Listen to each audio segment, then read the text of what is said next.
2, 1, and go.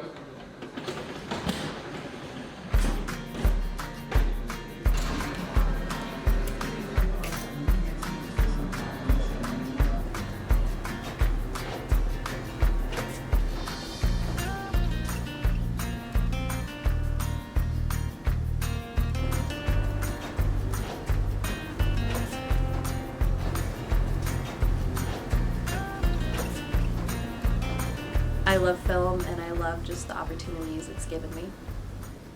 My name is Riley Norman and I'm the Executive Director for ASU&M Southwest Film Center. I started in the spring semester of my sophomore year and now I'm in the spring semester of my junior year.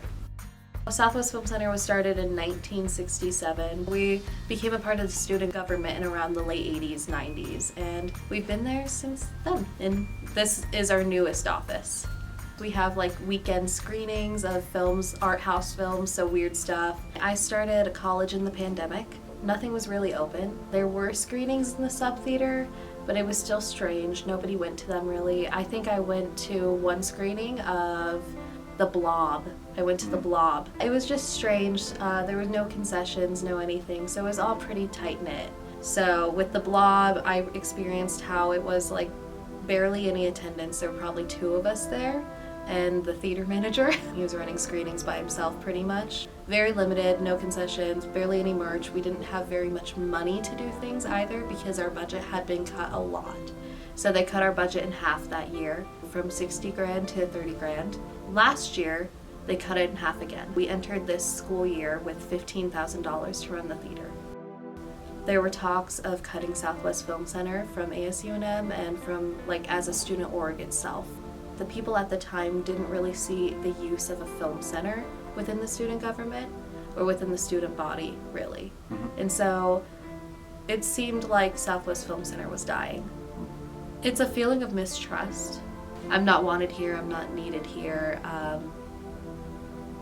Why should I even try? And I think that was a big thing that our executive director at the time was feeling, and a lot of people were feeling they hate us, why should we even try anymore? We're not going to get anything approved, we're not going to raise our numbers because they're not willing to help us.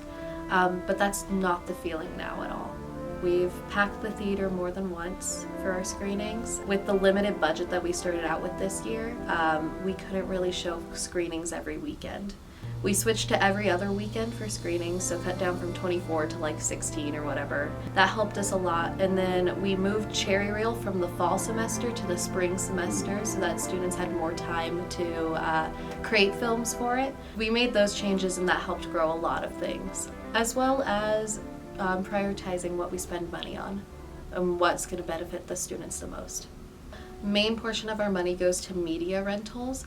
So it costs about $550 to $850 per movie, depending on how new it is, how wanted it is, stuff like that. That's a main portion of where our money goes. Then the other main portion is concessions, which we give out for free at screenings. The budget we got approved for next year is $76,000, which is the most we've ever gotten. Yeah, so of course, a lot of it will go to screenings because those cost an arm and a leg. It will go to things that benefit the students, like our audio-visual show that we do every year, so the 17th annual will be in November. A big portion of it will go to Cherry Reel and providing prizes for students that help them with their filmmaking career, t-shirts, all that kind of stuff, fun stuff, Really just helping students in what they love to do, which is make films. I feel great. I feel really supported. I feel very heard and seen in ASU&M. And I think that the major shift of the graduated students, the people who ran ASU&M before, they graduated and they left, so it's all these new people who really have a heart for serving students and helping students, no matter what capacity. My name is Professor Marcella Ernest and I'm in art history.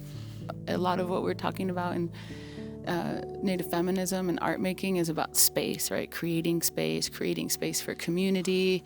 And this is something that we're experiencing by bringing our films instead of in the classroom projector into the theater, because it adds such a different viewing experience, It's just a different kind of feeling, to something different, it's exciting. I don't know, something about a theater feels exciting, right? It's so nice too. Like, I think a lot would be lost. It's a community space, and if community is important to us, then that would be a big loss, right? Easiest way to get involved is to just show up. We love to have people come, and we're a community. That's like the biggest thing. And if you need community on campus, we'd love to have you.